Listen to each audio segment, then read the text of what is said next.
98FM. The sound of the city. 98FM's Dublin Talks. Weekdays from 10 a.m. With Adrian Kennedy. What do you think of beggars on our streets using pets as a bit of a prop?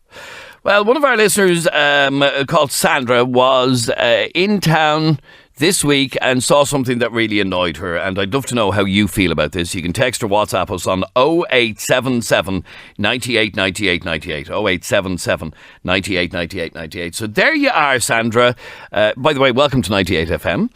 Thank you. There you are, Sandra. You're in town. When was this? Yesterday? Yesterday evening, or yesterday lunchtime, around lunchtime, around 12:30. Okay, lunchtime yesterday. You're in town, and whereabouts were you? In just at Temple Bar, like just at the really busy square, just right there where Merchants Arch is. Okay, yeah, the Market Temple Square, Bar.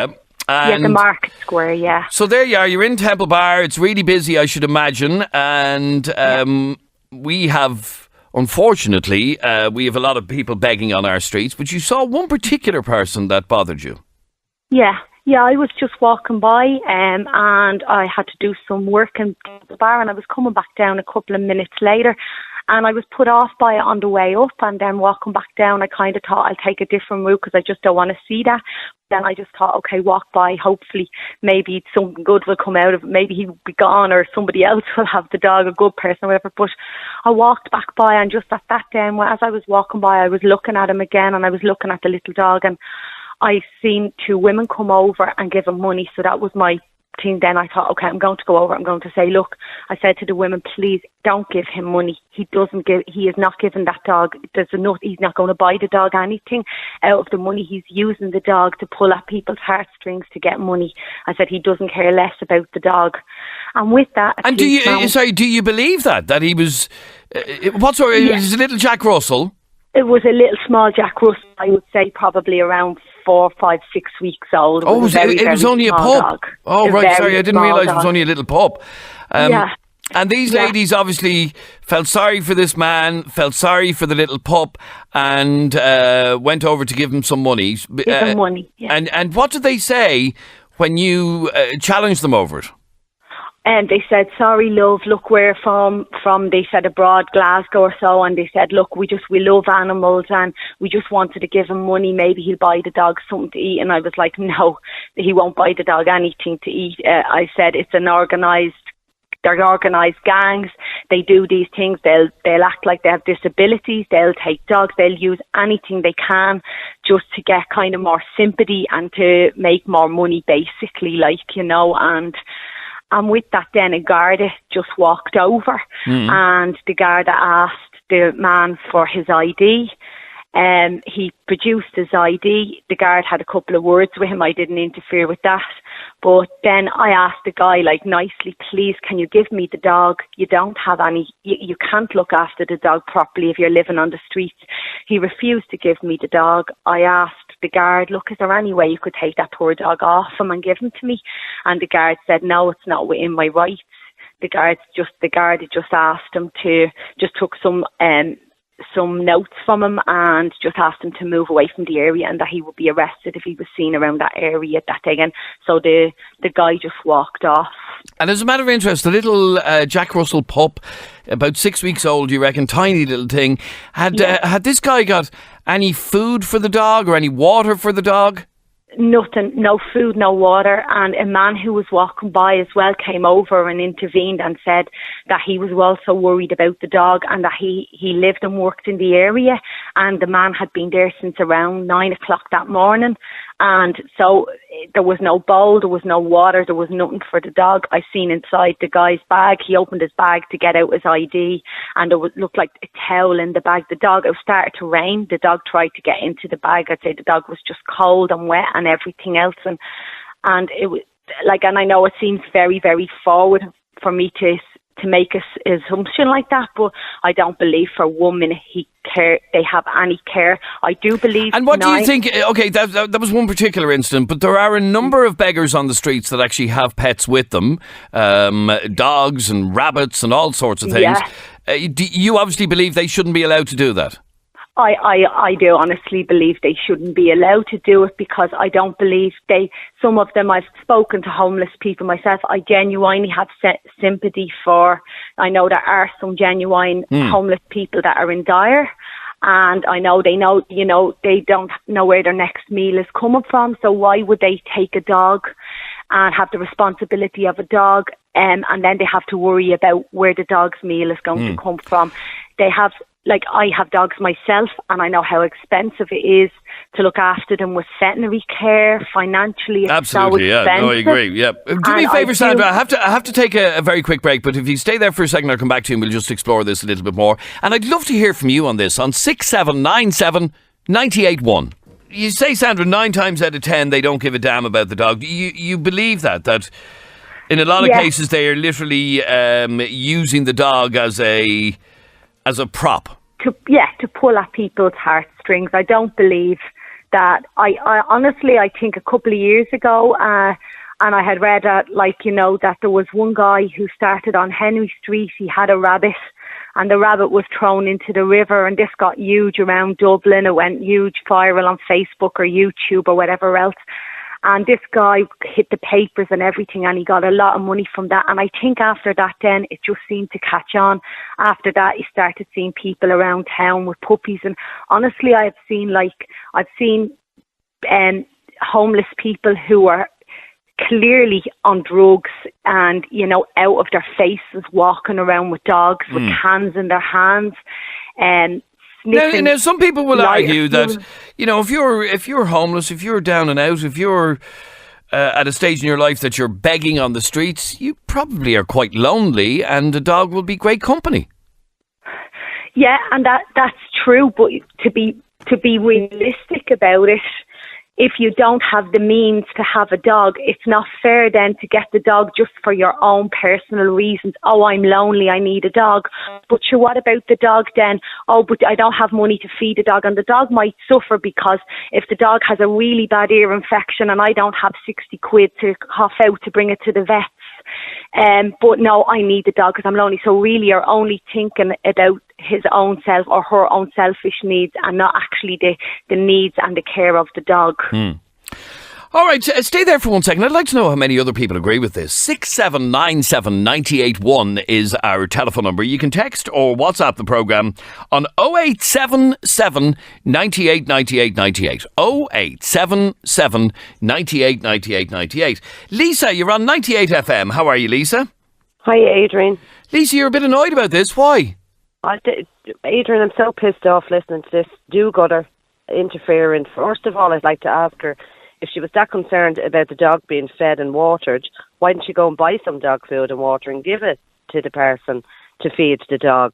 Well, yeah, I could argue with you, Lisa. Why should she have to? The owner should be doing that. Well, I personally would. That's just my opinion. But why does she have to interfere in the first place? Does she not understand that a lot of homeless people, the only companion they have is their pet, their dog, sitting with them? She doesn't know that person is not bringing that dog somewhere and feeding it and giving it water. Obviously, it's being maintained or it wouldn't be alive. Do you know what I mean? So, I could argue with you, Lisa. Our dog, when we originally got our dog, he was a stray. We were never able to find out who owned him. But he had spent a period of time with homeless people, we found out, okay?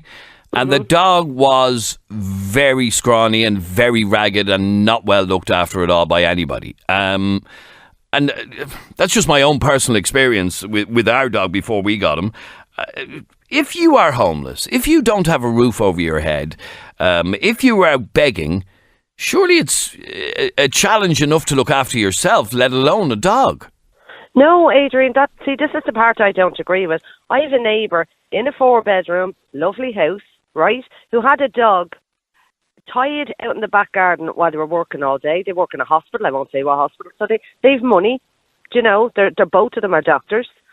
I reported them and eventually got the dog taken off them. And they knew I was reporting because I was constantly knocking at their door. The dog was whining. He was barking. My heart was broken listening to that dog.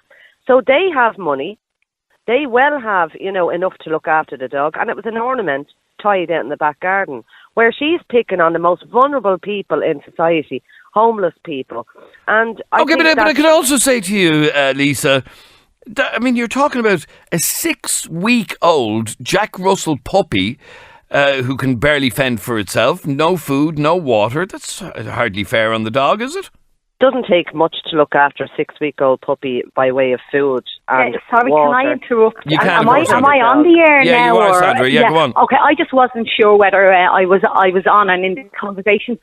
But first of all, sorry, what's that lady's name? Her name is Lisa.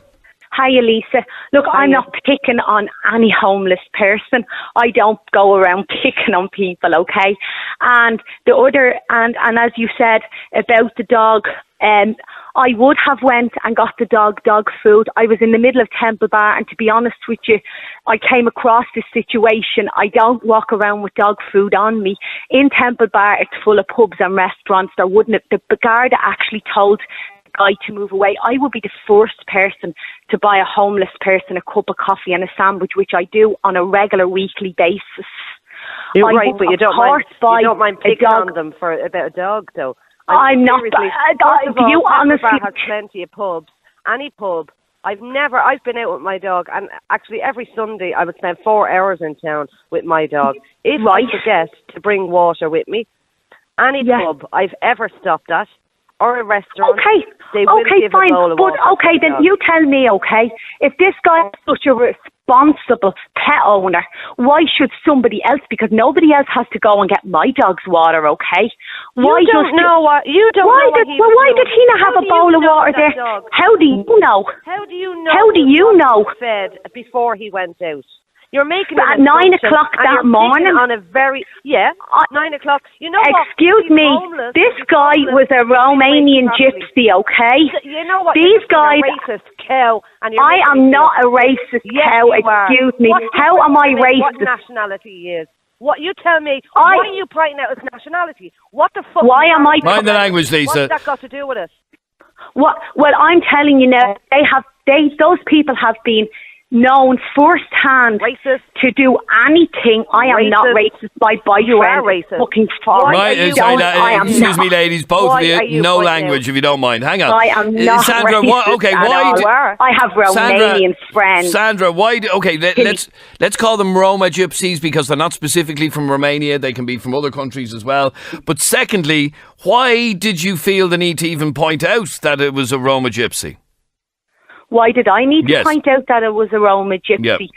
Well, because studies have showed, I've looked at studies from the Independent, from all the papers, that there are particular Roma gypsies I know that are seriously people in town that are begging. My heart goes out to them. They are in dire. They have no money for food. They don't have clean clothes. They don't have clean places to wash. My heart bleeds for those people. But the Roma gypsies, it's been known that they are organised gangs of criminals, and they will do anything. They use their children. They make it out that they have severe disabilities. They will use animals. They will do anything to get money. And I did say, 9 out of 10. Yeah, no, I know you did. Okay, so I did not say yes, I every agree. one of them. I agree, and a lot of people will agree that a lot, not all, but some Roma beggars on the streets are organised beggars, are professional beggars, for want of a better word, and they may use certain props in order to get a few bob out of you. And in this case, it was a dog, and you don't believe that a dog should be allowed to be used in this way. No, I don't. I have seen them on Moore Street, a gang of them all sitting around the stalls on a Sunday when it goes down, drinking cans, and all their rucksacks on their backs, smoking. These people have no money, but they have loads of money for drinking cigarettes, and they're standing around, and a dog with them, and the dog's tail between. absolutely petrified. Okay, Lisa, I don't think it's and I can't believe that girl, Lisa, if she has a dog herself. I honestly cannot believe. Okay, Lisa, let me just come back to the point. Yes, it is tragic when you see people begging on the streets. You have to accept that in some cases, some of the Roma gypsies are organised professional beggars, and this is perhaps a prop being used by this particular beggar to get a bit of sympathy from the general public passing by. Adrian, we have a system that is absolutely milked with Irish people who are pretending to have this, that and the other wrong, to milk the system, right? And they will use anything. We have people pretending their kids have ADHD to milk the system. Do you know, that's a fact. We all know that, all right? I think, as far as I'm concerned, a lot of homeless people, their dog is the only company they have. I love dogs. I absolutely love dogs. And I know that a dog doesn't just, it's just not something that'll lead to me. They do become a huge part of your life and become very, very attached to them. Okay, all right. Sandra, stay there. Hang on. Yeah. Sandra, I just want to read a text that's just come in. I'm in work, sorry, so I can't answer the phone.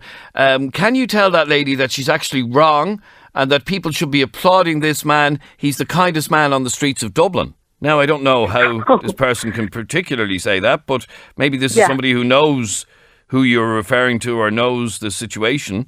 So I just thought I'd read that one out. Stephen, you actually agree with Sandra 100%. Oh, I'm with Sandra 100%. And fair play to Sandra. I just want to say that as well. She was great asking can she have the dog, and she obviously cares. She's genuine, and I can't believe Lisa's comments there. That's what made me just pick up the phone there. Now, you need a reality check, Lisa. In most cases, the beggars are clearly using the dogs or animals as bait to get people in, to get money, just for their whatever. Why have you ever spoken to any of them, Stephen, to find that out? It's not clearly what's going on. Why do you think they're sitting there with the dog? It's obvious. For company. No? For company, for bait. They want people to come in and pet the dog. You see kids running over all the time and asking their mum. Do you know what I mean? Sorry? I said a lot of people. How do you know that they're not having the dog for company? Seeing as a lot of people, like the Sandras of the world and the Steves of the world, are walking on by and not saying as much as hello to them and standing judging them based on. Yeah, well, in the odd case, I'm not saying every single case, but most of them are and regardless of if they're Romanian or Irish, it's going on. They're clearly using the dogs as bait. There's no way they're. There's no way they're. Because it's You see, Lisa, you have to accept that people, and in fact those tourists that Sandra referred to earlier, they did feel extra sorry for this man because of the tiny little puppy he had with him. Yeah, puppy dog always got them in. No one made a tourist give the man the money. No, nobody made them, no. No, they voluntarily gave the money over. And you know what? That's not out of Sandra's pocket. So Sandra needs to either help or piss off and mind her own business. It's as simple as that. Yeah, it's none of her business. It's absolutely. If she sees a dog being treated cruelly, as in kicked, there's no way they're spending money. That's different. No way. But interfering when it's absolutely nothing to do with her, go away. Do you know what I mean? Mind your own business and educate yourself, and stop judging people based on where they're from, what colour their skin are, and stupid crap that's shared on Facebook, that all Roma gypsies are this, that and the other. Head up her arse. Okay, stay there for a second. Let me bring in some more calls on this. Connor, you're on 98FM. How are you, Connor? How's it going, Adrian? Good, thank you, Connor. What did you want to say on this? Yeah, yes, there are those chances out there, Adrian, whether they're Romanian or Irish or English or British or German or whatever they are. The fact is, there are genuine people too. Right, and maybe there is a committed devotion to his companion animal. They're little partnership, the two of them together for each other. And he's just gone in hard times. It's not rocket science for someone to go into his shop and get the dog some doggy snacks or something and some water or something. It's not much effort to make, to care for the companion animal. There are chances out there that will use dogs like kids, but there are genuine people who are just in hard times but care so much about their companion animal. And I agree. I know, for example, of one particular man. And Like the guy with the rabbit. Yes, and in fact, that same guy, this is, for people who don't remember that story, this is a guy who jumped into the Liffey after his rabbit. And this same man... Rightly so. Yeah, this same man is still knocking around.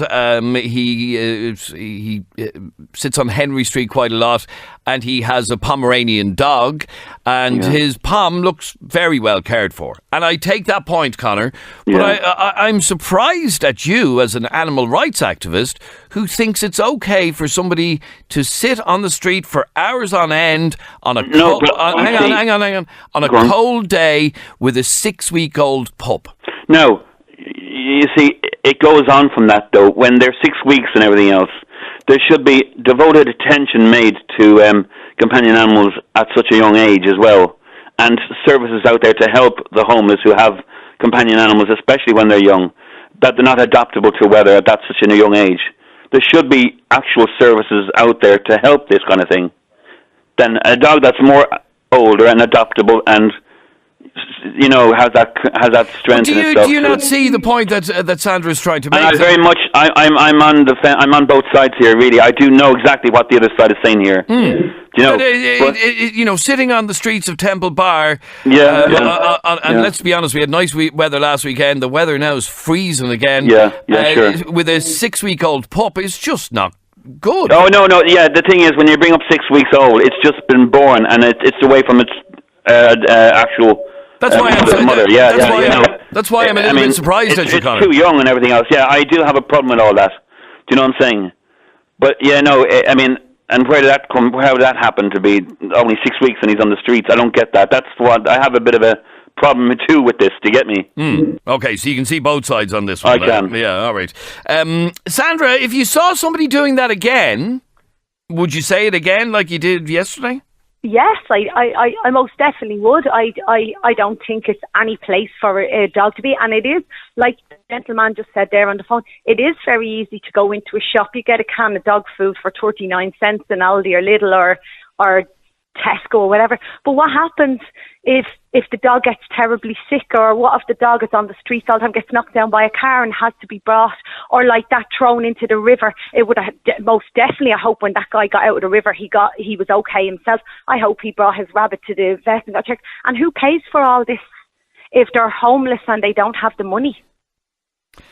Yeah, but I wonder that myself. But like I said, I do know of some genuine cases, and that guy that I'm referring to with who jumped into the river after his rabbit. And I've spoken to that guy myself. His name is John, and I've spoken to him myself. Yeah, he goes around with a shopping trolley and of the Pomeranian dog and the rabbit. Yeah, I know him well. He's a skinny guy. And his dog looks very well cared for, I have to say. Always does. That did start a trend after that, and I saw people with dogs like him himself. I know his animals and all are older, and he has them years, so he's proved the point, and that's why I did say 9 out of 10 of them don't have 9 out of 10. Most of them don't. Honestly, can anybody tell me? I would put all my life savings on it that man yesterday I saw in Temple Bar will not still have that dog when that dog is 14 years old. I doubt it. I'm sorry, I doubt it. All right, stay there for a second. I doubt it. We just got a message saying I work for Village Vets, who have started running a free vet clinic for homeless animals called Street Vets. These animals are more loved than lots of pets that come through our door in the vets. The people who have these animals consider them their family. They are the most loved and cared for... where's that text? They're the most loved and cared for pets in the country and play an important role in making these homeless people more approachable. And let me go to this line here. Sorry. Sarah, that message came from you. So tell me a little bit more about what you do. So it's just recently been set up, and basically our boss wanted to see what he could do for some of the homeless pets that he was seeing around the city. And so we've joined up with the Midnight Cafe, and every 2 weeks now we're sending a team of veterinary nurses and vets into the city to provide free vet care for all of these homeless animals. And I suppose the main thing is just how much the homeless people do love these animals, and people are kind of saying that they're using them and that kind of thing. But 100%. Do you not believe, Sarah? In some cases, not in all, and I wouldn't necessarily think in 90% of cases or whatever, but in some cases, the animals are being used as a prop. Well, so far from the animals or the people that we have come in contact with, I have not found that. So, like, the animals that we've come in contact with so far, we haven't felt that. And we haven't met any 6-week-old puppies or anything like that. Now, I'm sure that there are still people doing that on the streets, but I suppose they're not the ones that are seeking out free medical care for their pets, you know. So I suppose I can't really comment on if people are using their pets, you know, for begging, but in my experience, no. Okay. The people that you basically are providing a care service for people who may be homeless and have pets. Exactly. Wow, that's a fantastic service. I'm delighted to hear that, and I'm sure. Yeah, it's a charity that like our boss set up because he didn't like walking past and seeing all these pets in the street and wondering, were they getting proper care, were they getting wormed, were they getting proper food? So it's called Street Vets, and it's only new, but yeah, like it's definitely working so far, and we're finding that we're getting a really good response from all of the homeless members as well. So. That sounds like a fantastic service. I didn't know it existed, and you've just educated me on that. Street Vets, and you are providing services for people who may be homeless but who also have pets. And you, from what you've seen, Sarah, have seen these pets being very well cared for. Exactly, and if not very well cared for, they definitely, a lot of the people who we've spoken to are happy to take any advice on how to look after their pets better. You know, like that sometimes, you know, a little bit of education can go a long way as well. So. All right, that's brilliant. Thank you for sharing that with us. And finally, Robert, you're on 98 FM. Hi, Robert. How are you? Robert, you are Romanian. Yep. And you wanted to agree with some of what Sandra was saying about, in particular, the pets. Yes, I'm not sure now the Irish guys, but all Romanian guys, special gypsies and all that, they use pets for make some more money. They don't came here with pets. They don't came just they looking for dogs. They get dogs, and after that they're on the street and they use them to make money. Okay, so you. You believe that she's right in what she was saying, that they are basically organised, they have the pet as a prop. Oh, yeah, they do that back home as well. Okay. They have all kind of dogs and all kind of that, yeah. And the dog is being used so that people will feel sorry for him? Yes. Well, there you are, Sandra. This man believes that is the case. I'm not sure. You see, I know those guys because I have Romanian friends myself. I personally have Romanian friends who have told me firsthand about the Romanian gypsies. I've been to Romania. I have seen the cruelty that has been inflicted on some of the animals over there. There are dogs running around everywhere around the street. Yes. I have a dog from Romania. I can tell you firsthand, they have not got the best interests of the dog at heart. I'm not saying every homeless person doesn't, and I can hear what that girl Sarah was saying, but she's even getting on willy-nilly. Oh, we're willing to give the best advice. Yeah, good, but what about when the dog needs when the dog is very, very sick and needs medical intervention? Who is going to pay for those bills? The vets are very expensive here. Yeah. So they never go there. They're very expensive. I have my own dog here, so I know just the grooming is €50. They never do those things. Yeah, and but if you fly back home, you're never going to see on the plane somebody with a dog or something. Everybody, it's a hand in the pockets, and that's it. And they're going to get the dogs from here, from the streets or from the shelters or from, Yeah. Or buy them online, on Don Deal or somewhere. Yeah, I'm not discriminating. I have friends from Romania. I'm not discriminating against anybody. I'm not discriminating. I have the biggest heart for homeless people and all. I know they do. That's fact. I do not think that most homeless people are on the streets because they financially are not secure. Oh yeah, not all of them are the same. Yes. They do not have the means to look after and pay for. And it is obviously your belief as well that they, because they're using, or in your opinion, they're using the animals as props. They don't, and this is your point, Robert. They don't even care about the animals. No, not really, no. Because if you travel all Europe, you'll see our. This is true now. All Romanian gypsies, they use this kind of things, you know. All right, let me just bring in, sorry to cut across you, Robert. Peter, final call on this. What do you want to say, Peter? Well, I just think that the way that the state of the country at the moment with like foreign nationals and I think that I agree with the girl with the dog, but I mean, the way things are at the moment, we've enough of our own to look after.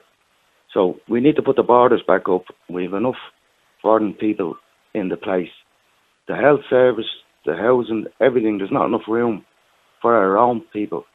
So I think that's more of an issue than not feeding the dog, if you get my point. All right, it's a conversation definitely for another day and taking it in a different direction. Sandra, I have to say, many people have contacted us to say that they agree with what you did. Well done, Sandra. Listener of the Week award for you, says that. Thank you. Not everyone agreeing, but a lot of people believing that you did the right thing. But it is great to hear, and I don't know if that particular person that you were talking about yesterday will avail of the service of street vets, but it is great to hear that a facility like that is being provided here. That is good. Yeah, if they are doing what they say they're doing, yeah. All right, Sandra, it's been a pleasure talking to you, and thanks very much indeed. Bye-bye. Right. This is 98FM's Dublin Talks. 98FM. The sound of the city. 98FM's Dublin Talks. Weekdays from 10 a.m. With Adrian Kennedy.